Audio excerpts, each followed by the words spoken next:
मुझे बेहद हैरानी हो रही है तुम्हारी सोच और तुम्हारे द्वारा उठाए इस कदम पर। साथ ही स्वयं पर भी शर्म आ रही है कि आखिर हम लोगों से कहाँ चूक हो गई तुम्हें अच्छे संस्कार देने में। इतना सुलझा परिवार, इतना नेक पति पाने के बावजूद तुम्हारे अंदर इतना अहम भर गया कि अपने वैवाहिक संबंधों का भी ख्याल नहीं किया।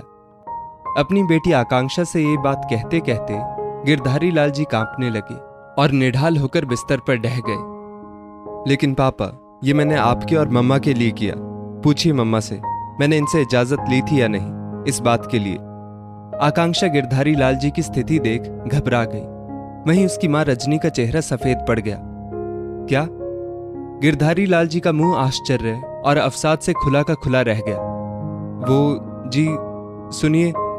रजनी के मुंह से आवाज ही नहीं निकल रही थी। उसे मन ही मन आकांक्षा पर क्रोध आने लगा। कितना सत्यवादी हरिश्चंद्र बनने की और उसे फंसाने की आखिर क्या आवश्यकता थी। मैं अब कहां जाकर धंस जाऊं? धरती माता फट जाए तो इसी में गड़ जाऊं। बताओ, हर माँ अपनी बेटी को ससुराल में रिश्ते निभाने की शिक्षा देती है और एक ये कलयुगी माँ है जिसने अपनी बेटी की लहलाती गृहस्थी में ही आग लगा दी। गिरधारी लाल जी तो मानो विलाप ही करने लगे। आकांक्षा को कुछ समझ ही नहीं आ रहा था कि आखिर उसने माता पिता की देखभाल का जिम्मा लेकर कौन सी भूल कर दी। वहीं रजनी को अपना बना बनाया खेल बिगड़ता मालूम पड़ रहा था। आकांक्षा और मनोज ने बीटेक साथ साथ की थी। इसी दौरान दोनों की मिलती रुचियों और पढ़ाई के प्रति गंभीरता ने दोनों को एक दूसरे के करीब ला दिया था। मनोज ने जहां आगे एमबीए कर मल्टीनेशनल कंपनी ज्वाइन की, वहीं आकांक्षा ने नीट की परीक्षा पास कर ली और अपने ही कॉलेज में लेक्चरर लग गई। दोनों परिवारों की जाति भिन्न होने के कारण आकांक्षा की मां को यह रिश्ता कतई पसंद नहीं था, जबकि मनोज के घरवाले राजी थे। आकांक्षा की एक छोटी बहन थी, अतः उसकी मां का तर्क था कि फिर छोटी बहन का रिश्ता होने में अड़चने आएंगी। इधर मनोज की एक बड़ी बहन थी जिसकी शादी हो चुकी थी और वो लंदन में बस गई थी। आकांक्षा ने कोशिश करके अपनी मां को इस रिश्ते के लिए राजी कर ही लिया। फिर धूमधाम से दोनों का विवाह संपन्न हो गया। आकांक्षा ने मनोज से पहले ही बात कर ली थी कि चूंकि वो सिर्फ 2 बहनें ही हैं, अतः वो भी अपने माता पिता के हर दुख दर्द में शामिल रहेंगी। उनके बुढ़ापे में उनकी भी सेवा करेंगी। मनोज को कोई ऐतराज नहीं था क्योंकि दोनों एक ही शहर के रहने वाले थे। दोनों का जीवन सुखी तरीके से बीत रहा था। मनोज के पिता रघुवीर जी भी इसी वर्ष रिटायर हुए थे।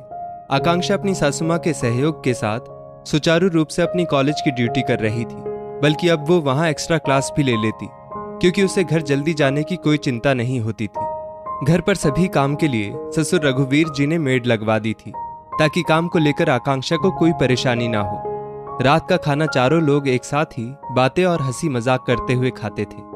आकांक्षा की मां रजनी उसे रोज दोनों समय फोन करके घर के बारे में जानकारी लेती रहती थी। उन्होंने शुरू से ही अपने और अपनी बेटियों के दिमाग में ये बात बैठा रखी थी कि उन्हें उन दोनों बेटियों का ही सहारा रहेगा। अतः ये उनकी भी जिम्मेदारी बनती है कि संतान होने के नाते वे उनकी देखभाल करें। आकांक्षा का यूं ससुराल में घुल मिल कर रहना उन्हें अखरने लगा। उनको लगने लगा कि उनकी बेटी उनके हाथ से निकलकर ससुराल वालों की होती जा रही है। अब वो जब भी आकांक्षा से फोन पर बात करती तो कुछ न कुछ नकारात्मक बातें आकांक्षा के ससुराल वालों के प्रति बोल देती। शुरू में तो आकांक्षा उन बातों को हवा में उड़ा देती, लेकिन वो कहते हैं ना कि रस्सी की रगड़ से लोहे पर भी निशान पड़ जाते हैं, तो वो तो नर्म दिल बेटी थी।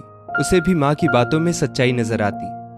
रजनी अक्सर अपनी बीमारी का हवाला दे उसे अपने पास बुलाती और आकांक्षा भी बिना किसी से पूछे ही कॉलेज से सीधे अपने मायके चली जाती और वहां से फोन कर देती कि 2 दिन 4 दिन बाद आएगी।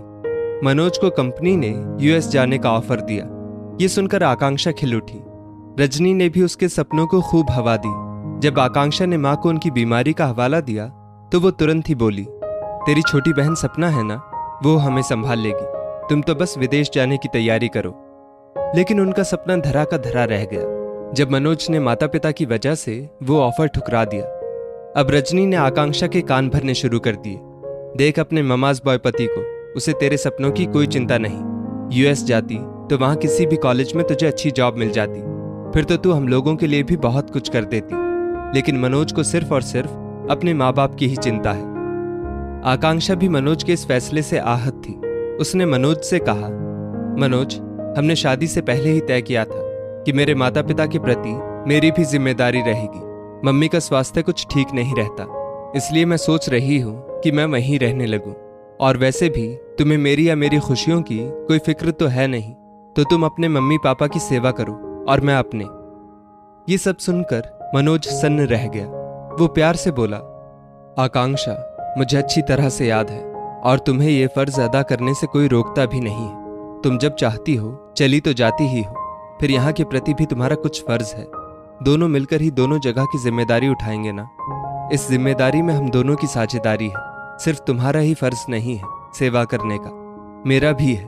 फिर तुम ये हिस्सेदारी की बात क्यों कर रही हो? लेकिन आकांक्षा के दिमाग पर तो माँ की सीख का पर्दा पड़ा हुआ था। उसे ना मनोज का प्यार नजर आया, ना ही सास ससुर की सज्जनता।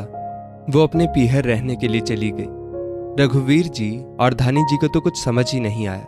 उन्होंने मनोज से पूछा भी, लेकिन मनोज ने ज्यादा कुछ ना बताते हुए उन्हें निश्चिंत रहने को कहा। एक दिन सुबह सुबह धानी जी अचानक चक्कर खाकर आंगन में गिर पड़ी। उनका माथा पास रखी स्टील की कुर्सी से टकराया और गहरी चोट लग गई। रघुवीर जी ने देखा तो चिल्लाकर मनोज को आवाज दी और जल्दी जल्दी धानी जी को उठाने लगे। मनोज इतना खून बहते देखकर घबरा गया। पास पड़े धानी जी के सूती दुपट्टे को माथे पर बांधा और दोनों लोग गाड़ी से उन्हें लेकर हॉस्पिटल भागे। धानी जी के माथे पर 5 टाके आए। डॉक्टर ने कहा कि समय से हॉस्पिटल पहुंच गए, वरना खून ज्यादा बह जाने से खतरा भी हो सकता था।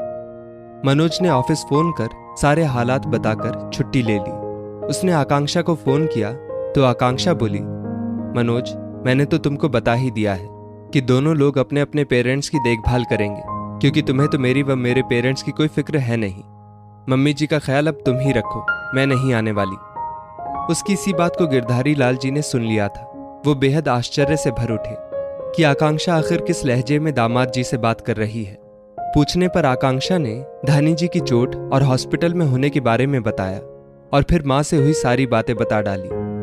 देखो आकांक्षा बेटा, वो लोग इतने सज्जन हैं कि कभी तुम पर कोई जिम्मेदारी नहीं थोपी। दामाद जी ने तुम्हारा हर कदम पर साथ दिया, फिर तुम आखिर अपनी माँ के कहने में कैसे आ गई? जब दामाद जी हम लोगों की देखभाल से कभी पीछे नहीं हटे, बराबर डॉक्टर के पास ले जाना, रूटीन चेकअप कराना सब करते रहे, तो तुम कैसे अपनी जिम्मेदारी से पीछे हो गई?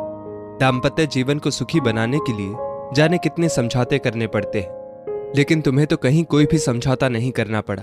उल्टा तुम्हारे ससुराल वाले तुम्हारी खुशियों के लिए समझौते करते रहे। बेटा संभल जाओ, साझेदारी में ही समझदारी है, अकड़ में नहीं। फिर भी अगर तुम्हें समझ में नहीं आता है तो कहीं भी जाकर रहो, इस घर में तुम्हारे लिए कोई जगह नहीं है। इतना कह गिरधारी लाल जी कपड़े बदलने लगे और बोले, मैं समधन जी को देखने अस्पताल जा रहा हूँ। उनके चरणों में गिरकर अपनी भूल की क्षमा मांगूंगा कि आखिर आकांक्षा के इतना पीहर में रहने पर मैंने ध्यान क्यों नहीं दिया। रुकिए पापा, मैं भी आपके साथ चल रही हूँ। मुझसे वाकई बहुत बड़ी भूल हो गई। अब आगे आपको शिकायत का कोई मौका नहीं दूंगी। आकांक्षा अपना बैग उठाते हुए बोली, अब क्या तुम्हें निमंत्रण पत्र देना पड़ेगा? चलकर तुम भी क्षमा मांगो समधन जी से और ईश्वर को लाख लाख धन्यवाद दो, ऐसे हीरे समान दामाद और इतना अच्छा परिवार पाने के लिए। गिरधारी लाल जी रजनी से बोले। अस्पताल पहुंचकर गिरधारी लाल जी रघुवीर जी के पैर पकड़कर रोने लगे। हमें और हमारी नादान बेवकूफ बेटी को क्षमा कर दीजिएगा। अब ये कभी कोई गलती नहीं करेगी। नादान ही तो है जो देवता समान पति और आप जैसे सहृदय माता पिता को छोड़ पीहर में जा बैठी। अरे ये आप क्या कर रहे हैं समधी जी? आपकी जगह तो हमारे दिल में है। चरणों में बैठकर क्यों हमें पाप का भागी बना रहे हैं? रघुवीर जी उन्हें उठाते हुए बोले। रजनी शर्म से सिर झुकाए धानी जी के सामने हाथ जोड़कर खड़ी थी। धानी जी का पीला कमजोर मुखड़ा देख आकांक्षा की आंखों से आंसू बह चले। माँ, अब मैं आपको छोड़कर कहीं नहीं जाऊंगी, मुझे माफ कर दीजिए। धानी जी ने अपनी बाहें फैला दी और आकांक्षा उनके सीने से लगकर सुबकने लगी।